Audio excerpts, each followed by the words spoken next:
Hello everyone, कैसे हैं आप सब। एक बार पुनः से कोचिंग क्लासेस पर स्वागत है बच्चों। सुपर फास्ट रिवीजन में आपका स्वागत है। एक बार यहां पर जितना भी क्वेश्चन कराऊंगा एकदम रिवीजन करना है। चलिए पहला प्रश्न देखिए, पूर्ण आंतरिक परावर्तन। क्योंकि अब हमारे पास इतना समय नहीं बच्चों कि हम लिख करके आपको समझाएं। जितना भी हमने समझाया था इसके पहले आप लोग प्लेलिस्ट में देख लेना। पहला प्रश्न बच्चों आज का, पूर्ण आंतरिक परावर्तन। परावर्तन है क्या बच्चों? परावर्तन क्या कहलाता है? प्रकाश किरण जब उसी सतह से टकराकर वापस आ जाए तो ये आपका परावर्तन है, ठीक है। लेकिन बच्चों जब अपवर्तन होता है तो प्रकाश किरण एक माध्यम से दूसरे माध्यम में जाती है तो ये आपका अपवर्तन होता है। एक ऐसी स्थिति आती है बच्चों कि इसको बढ़ाते जाएं तो ये अपवर्तन कोण 90 डिग्री हो जाता है। ये आपका 90 डिग्री कब? जब इसके कोण को बढ़ाते जाएं, ठीक है ना, कोण को बढ़ाते जाएं। और फिर ये जिस कोण पर ये 90 डिग्री होता है बच्चों, यानी अपवर्तन कोण, भाई ये आपतन कोण है। जिस कोण पर अपवर्तन 90 डिग्री होता है वो क्रांतिक कोण कहलाता है। और क्रांतिक कोण से थोड़ा और अधिक बढ़ा दे तो प्रकाश किरण उसी माध्यम में वापस लौट जाता है। तो ये हो जाता है पूर्ण आंतरिक परावर्तन। क्या हो जाता है बच्चों? पूर्ण आंतरिक परावर्तन।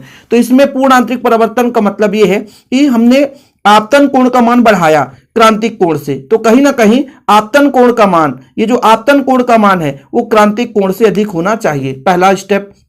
दूसरा बच्चों, प्रकाश जो है सघन से विरल में जाना चाहिए। प्रकाश कहां से? सघन से विरल में जाना चाहिए। दो कंडीशन है, तैयार हो गया। चलिए आगे चलते हैं बच्चों। अगला जो प्रश्न है यहां पर देखिए, दाढ़ी बनाने के लिए अवतल दर्पण का उपयोग किया जाता है, क्यों? इसका उपयोग क्यों करते हैं? क्योंकि अवतल दर्पण से जो वस्तु का प्रतिबिंब थोड़ा सा बड़ा और सीधे बनता है, इसलिए हम दाढ़ी बनाने के लिए अवतल दर्पण का प्रयोग करते हैं, ठीक है बच्चों। देखिए यहां पर अवतल दर्पण के सम्मुख उसके फोकस और ध्रुव के बीच रख दिया जाए तो वस्तु का प्रतिबिंब सीधा बड़ा बनता है ना, दर्पण के पीछे। इस प्रकार दाढ़ी के पास अवतल दर्पण के रखे जाने पर हमारा जो पूरा चेहरा का तस्वीर है यानी प्रतिबिंब है स्पष्ट रूप से दिखाई देता है। दाढ़ी स्पष्ट रूप से बनाने में सुविधा होती है। चीजें क्लियर बच्चों? आगे चलते हैं। अगला जो हमारा प्रश्न है आज का, ये वाला, अपवर्तनांक। आपतन कोण की ज्या और अपवर्तन कोण की ज्या में एक निश्चित अनुपात होता है। जैसे प्रकाश किरण बच्चों एक माध्यम से दूसरे माध्यम में आ रही है तो ये आपतन कोण है और ये आपका अपवर्तन कोण है। तो आपतन कोण की ज्या और अपवर्तन कोण की ज्या में एक निश्चित अनुपात होता है। इसे बोलते हम क्या बोलते हैं? अपवर्तनांक, ठीक है बच्चों। ये अपवर्तनांक है क्या? जब प्रकाश किरण एक माध्यम से दूसरे माध्यम में जाती है, तो भाई साहब जो प्रकाश किरण है बच्चों विचलित हो जाती है तो आपतन कोण होता है, अपवर्तन कोण होता है। तो आपतन कोण की ज्या और अपवर्तन कोण की ज्या में एक निश्चित अनुपात होता है जिसे हम क्या बोलते हैं बच्चों? अपवर्तनांक कहते हैं। इसे लिख लेना आप लोग, ठीक है। अगला ये प्रश्न हमको देखना है, तारे टिमटिमाते हैं क्यों? देखो भाई तारे टिमटिमाते, इसका कारण क्या हो सकता है? देखिए चूंकि आपको पता है कि मान लीजिए यहां पर आपका एक तारा है और यहां पे पृथ्वी का सतह है। अब जैसे यहां से प्रकाश किरण चलती है तो विभिन्न माध्यमों से गुजरती है, कभी सघन कभी विरल, कभी सघन कभी विरल। तो जब सघन में जाती है तो अभिलंब की ओर झुकती है, जब विरल में जाती है तो अभिलंब से दूर हटती है, फिर सघन में जाए तो अभिलंब की ओर झुकेगी। तो इस कारण से जब विभिन्न माध्यम, जैसे भाई यहां पर वायुमंडल है, पृथ्वी के ऊपर वायुमंडल है कि नहीं, और वायुमंडल में जो हर जगह वायु का घनत्व तो अलग अलग है। तो जब सघन में जाता है तो अभिलंब के पास झुकता है। जैसे मान लीजिए यहां से प्रकाश किरण चला, सघन में गया तो अभिलंब की ओर झुक गया, लेकिन वहीं पे जब विरल में जाता तो अभिलंब से दूर हटता है। तो कभी सघन में आया तो अभिलंब के पास, कभी दूर गया तो अभिलंब से दूर। तो ये विभिन्न प्रकार से बर्तन होता है, इस कारण से तारे टिमटिमाते हुए दिखाई देते हैं। देखिए पृथ्वी के समीप वायु के परतों का घनत्व अधिक होता है जिससे अपवर्तनांक भी अधिक होता है। ऊपर जाने पर विरल होती जाती है। वायु की विभिन्न परतों से वायु के कणों की गतिशीलता से ताप परिवर्तन कर उसका घनत्व परिवर्तन होता है, जिससे प्रकाश किरणों का मार्ग भी लगातार बदलता है। फलस्वरूप आंख में प्रवेश करने वाली किरणों की संख्या परिवर्तित होती है, जिससे तारे टिमटिमाते हुए नजर आते हैं। मेन कार्ड हमने आपको बता दिया। आगे चलते हैं बच्चों। यहां पर लेंस क्षमता की परिभाषा आपको पता होनी चाहिए क्योंकि ये कई बार पूछा गया है ना। फोकस दूरी का व्युत्क्रम बच्चों, फोकस दूरी का व्युत्क्रम ही लेंस क्षमता कहलाता है। डायऑप्टर से दर्शाते हैं, मापते हैं। फोकस दूरी का व्युत्क्रम ही आपका लेंस क्षमता कहलाता है। अगला प्रश्न बच्चों, आवर्धन क्षमता किसे कहते हैं? आवर्धन क्या है? प्रतिबिंब की लंबाई और वस्तु की लंबाई का अनुपात ही आवर्धन है। ये आपका एक नंबर में पूछ दिया जाता है। प्रतिबिंब की लंबाई और वस्तु की लंबाई के अनुपात को हम क्या बोलते हैं बच्चों? आवर्धन। हम यहां पर रिवीजन करने आए हैं, टाइम पास नहीं करना बच्चों। चलिए यहां पर देखिए बर्ण विक्षेपण क्षमता थोड़ा सा तुरंत आपको 2 मिनट में तैयार करना है, इसमें ज्यादा समय नहीं लेना है। देखिए बच्चों हमने आपको समझाया था कि मान लीजिए प्रिज्म है, प्रकाश किरण जा रही है, ठीक है, प्रकाश किरण जाए बच्चों तो ये विभिन्न रंगों में विभक्त हो जाती है, सही है कि नहीं? विभिन्न रंगों में विभक्त हो जाती है। अब देखिए इसको थोड़ा सा मैं स्पष्ट इस तरीके से समझाता हूं। ये देखिए आप लोग, तो प्रकाश किरण श्वेत प्रकाश किसी प्रिज्म पे आपतित होती है तो विभिन्न रंगों में विभक्त हो जाती है। अब इनका क्या होता है बच्चों, विचलन कोण बनता है। नहीं, इसको पीछे बढ़ाएं, इसको पीछे बढ़ाएं तो विचलन कोण बनता है। जैसे यहां पर मैं मान लिए एक प्रिज्म बनाया और प्रकाश किरण यहां से चली, एक ये किरण हो गई, एक ये, ठीक है, इसका एक सीधा मार्ग इधर, तो ये विचलन कोण बनता है। और इसके लिए विचलन कोण, इसका ये विचलन कोण, ठीक है। तो कहीं ना कहीं बच्चों बन विक्षेपण क्षमता होता क्या है कि जैसे मान लीजिए हमारा ये रंग है, यहां पे आपका वॉयलेट है बच्चों, वॉयलेट है, बीच में हम रेड ले लेते हैं, येलो ले लेते हैं, तो ये हमारा वॉयलेट है, इसका हो जाएगा डेल्टा भी, तो डेल्टा भी माइनस ये आपका हो गया delta by upon delta R. Delta यहां पर मान लीजिए यहां पे यदि आर है तो यहां पर बाई है, तो यहां पर डेल्टा आर और डेल्टा बाई। अब देखिए ये है क्या, किन्हीं दो रंगों के कोणीय बन विक्षेपण, ठीक है, और उनके मध्य वाले किरण के विचलन के अनुपात को क्या बोलते हैं बच्चों, हम बन विक्षेपण क्षमता कहते हैं। मतलब आप समझे नहीं ना, ये आपका जो del v minus del r है, ये जानते हैं क्या है, कोणीय विक्षेपण है। क्या है, कोणीय विक्षेपण। और माध्य किरण का विचलन, ये आपका डेल बाई माध्य किरण का विचलन है, विचलन का अंतर है कोणीय विक्षेपण। भाई इनका ये विचलन कोण है, क्या है, विचलन कोण है। और जब इनका डिफरेंस निकाला हमने तो दोनों के बीच कितना डिफरेंस है, तो ये कोणीय विक्षेपण आया। फिर से समझना, हमने कहा कि ये इनका क्या है, विचलन कोण है। दो रंगों के बीच बन विक्षेपण कितना है, तो हम इनका कोणीय विक्षेपण निकाल लिए अंतर करके, तो हमारा कोणीय विक्षेपण आया। अब कोणीय विक्षेपण के बीच जो माध्य वाला रंग है इसका विचलन कितना है, अनुपात निकाला तो बन विक्षेपण क्षमता निकल कर आ गया। अच्छा, एक आपका कोणीय बन विक्षेपण है क्या, यदि परिभाषा पूछ दिया जाए कि कोणीय बन विक्षेपण क्या है, तो जब श्वेत प्रकाश को प्रिज्म से गुजारते हैं तो अपने अवयवी रंगों में विभक्त हो जाता है। इसमें दो रंगे के किरणों के बीच का जो कोण होता है, दो रंगों के बीच के किरणों का कोण जो होता है वही आपका कोणीय बन विक्षेपण है।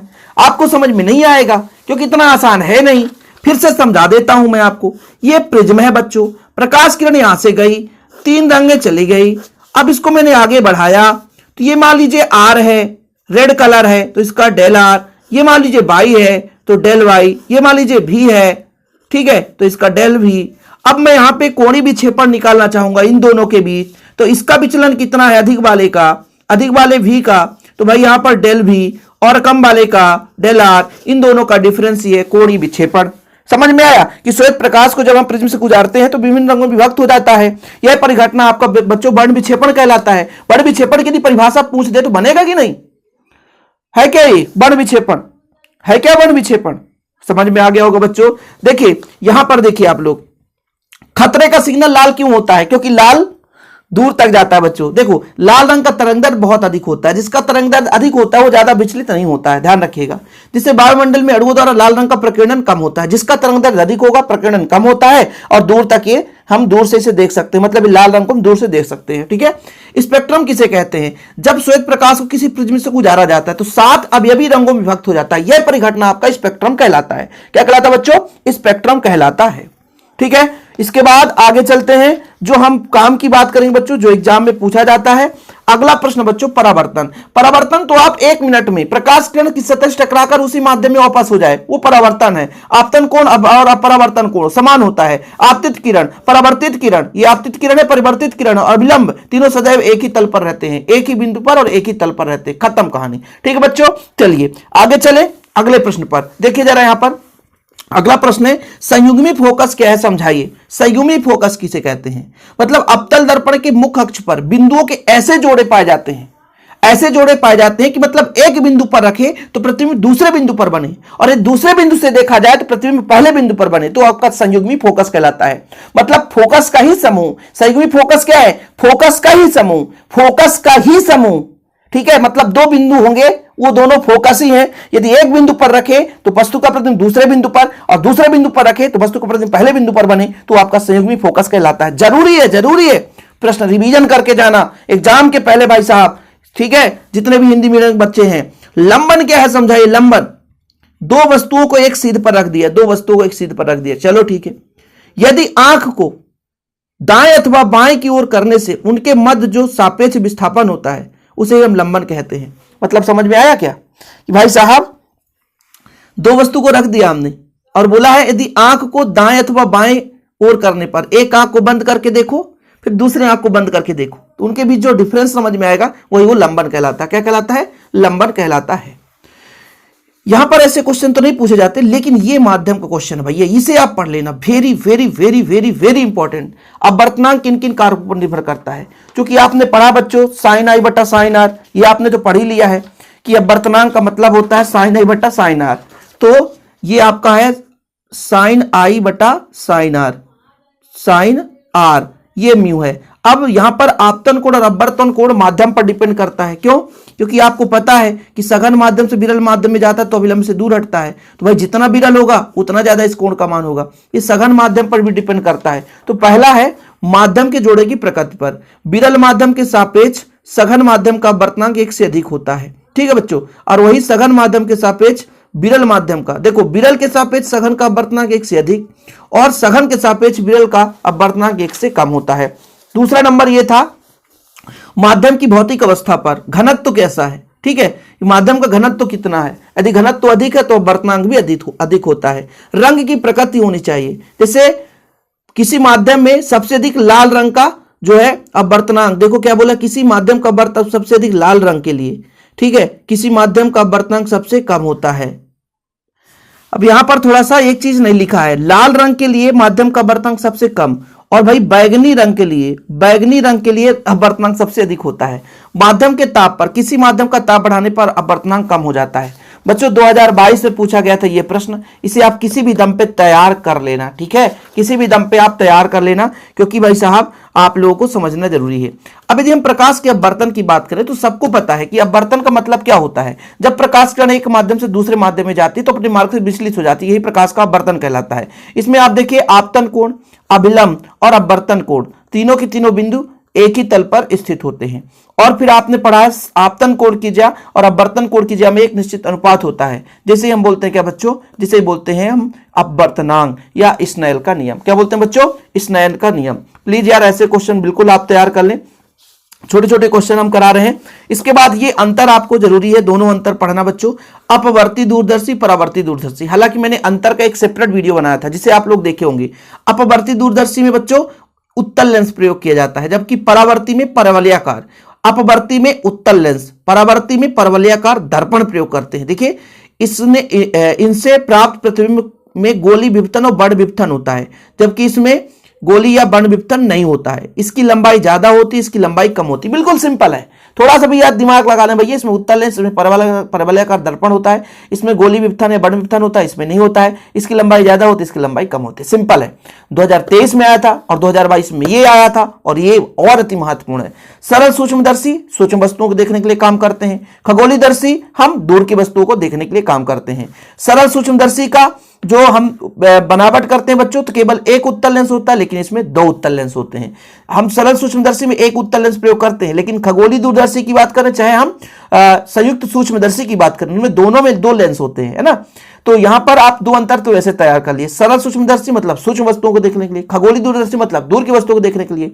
और फिर बच्चों हम बात करते हैं कि इसमें दो लेंस, एक ही लेंस होता है, इसमें दो लेंस होता है। वहां की सूत्र आवर्धन सूत्र जिससे बने तो तैयार कर लेना, कोई दिक्कत नहीं है, ठीक है। ये आपको सूत्र याद करना है तो करिए 1 + d/f और 1 + यहाँ fe/d। थोड़ा सा देख लीजिए, उल्टा है ना, देखिए यहाँ पर f/d है, यहाँ पर d/f, f0/fe। ये थोड़ा सा सूत्र तैयार कर लेना, क्योंकि भाई जरूरी है यार, एग्जाम में पूछा जाता है। बाकी 3 नंबर में बच्चों ये आपका विभिन्न माध्यमों में अपवर्तनांक पूछा जाता है 3 नंबर में, इसे आप तैयार कर लेना, अति महत्वपूर्ण है, ठीक है। अभी और आगे चलते हैं बच्चों। यहाँ पर थोड़ा सा यहाँ पर आप लोगों को मैंने आपको समझाया था पूर्ण आंतरिक परावर्तन। पूर्ण आंतरिक परावर्तन पढ़ लेना। पूर्ण आंतरिक परावर्तन क्या होता है? जब प्रकाश सरल से विरल माध्यम में जाती है, ठीक है, तो भाई साहब एक ऐसा आपतन कोण जिस पर अपवर्तन कोण 90 डिग्री हो जाता है, तो वो जो कोण होता है क्रांतिक कोण होता है। मैंने आपको समझाया था, थोड़ा फिर से समझा देता हूं। जैसे मान लीजिए यहाँ पे प्रकाश किरण है, ठीक है बच्चों, ये आपका प्रकाश किरण जा रहा है, ठीक है, और अभिलंब से दूर हटा, कैसे भी गया ये गया, ठीक है। तो ये मान लीजिए विरल माध्यम है, क्या है? विरल माध्यम। ये आपका सघन माध्यम है। अब ये कोण आपतन कोण है, लेकिन आगे हमने गया तो थोड़ा सा कोण क्या बढ़ा दिया, कोण बढ़ा दिया, तो अपवर्तन कोण ऐसा हुआ कि ये आपतन कोण यदि इतना बढ़ाया कि ये जो अपवर्तन कोण है इसका मान 90 डिग्री, यानी प्रकाश किरण इधर चली गई तो ये जो कोण है क्रांतिक कोण कहलाता है बच्चों। यानी वह कोण जिस कोण पर अपवर्तन कोण का मान 90 डिग्री हो जाए वो आपका क्रांतिक कोण होता है। वह कोण जिस कोण पर अपवर्तन कोण का मान 90 डिग्री हो जाए तो क्रांतिक कोण कहलाता है। ठीक है, और जब बच्चों क्रांतिक कोण से अधिक, यहां पर आपतन कोण का मान बढ़ा दिया जाए, क्रांतिक कोण से भी अधिक कोण बढ़ा दिया जाए तो प्रकाश किरण उसी माध्यम में लौट आती है, मतलब दूसरे माध्यम में न जाकर उसी माध्यम में लौट आ जाती है। यह प्रकाश का पूर्णांतरिक परावर्तन कहलाता है। पहले थोड़ा देख लो, पूछा ना क्रांतिक कोण की परिभाषा। जब कोई प्रकाश किरण सघन माध्यम से विरल माध्यम में जाती है तो आपतन कोण का उस मान को हम जिसमें अपवर्तन कोण का मान 90 डिग्री हो जाए वो क्रांतिक कोण कहलाता है। और जब कोई प्रकाश, देखो जब कोई प्रकाश सघन माध्यम विरल माध्यम में जाती है और आपतन कोण का मान क्रांतिक कोण से अधिक हो जाए तो किरण दूसरे माध्यम में न जाकर उसी माध्यम में लौटा जाती है, तो ये आपका पूर्णांतरिक परावर्तन कहलाता है। इसके दो नियम है, प्रकाश किरण जो बच्चों सघन माध्यम से विरल माध्यम में ही जाना चाहिए, दूसरा आपतन कोण को क्रांतिक कोण के मान से अधिक होना चाहिए। स्टार्टिंग में ही मैंने आपको समझा दिया था। इसलिए यहाँ पे बताया गया कि जब ग्लास से एयर में जाता है सघन से तो sine i upon sine r होता है, लेकिन बोला गया यदि आई का मान क्रांतिक कोण हो, आई का मान मतलब आपतन कोण का मान क्या हो जाए क्रांतिक कोण के बराबर हो, सही है ना, तब जो अपवर्तन कोण है 90 डिग्री होगा, सही है कि नहीं। तो यहाँ पर आपका आई की जगह सी रख दिया गया क्रांतिक कोण और आर की जगह 90, तो साइन 90 का मान आपका 1 हो जाता है, तो जी म्यू ये बराबर इतना हो जाता है बच्चों। तो ये प्रूव करने के लिए पूछा गया कि अपवर्तनांक और क्रांतिक कोण में संबंध, तो वैसे भी आप लोगों से बन जाना चाहिए। ठीक है, तैयार कर लेना बच्चों ऐसे क्वेश्चन को, है ना। रिवीजन करा रहा हूं सुपर फास्ट, बाकी ये थ्योरम तो लॉन्ग क्वेश्चन में आते हैं, ये थ्योरम बाकी इस चैप्टर के लॉन्ग क्वेश्चन वाले हैं जिसे आप लोग कर लेना। और आप लोग बताना भाई किस टॉपिक पर वीडियो चाहिए। अभी फिलहाल इतना रिवीजन करो, अगला लेक्चर फिर जल्द से जल्द हम आपको प्रोवाइड करेंगे बच्चों। इसके पहले हमने बहुत सारे कंप्लीट कराए हैं, लेकिन हम आपको सुपर फास्ट रिवीजन में और ऐसे लाते रहेंगे। प्लीज चैनल पहली बार चैनल को सब्सक्राइब कर लें। मिलते हैं वीडियो के साथ बच्चों, जय हिंद, वंदे मातरम।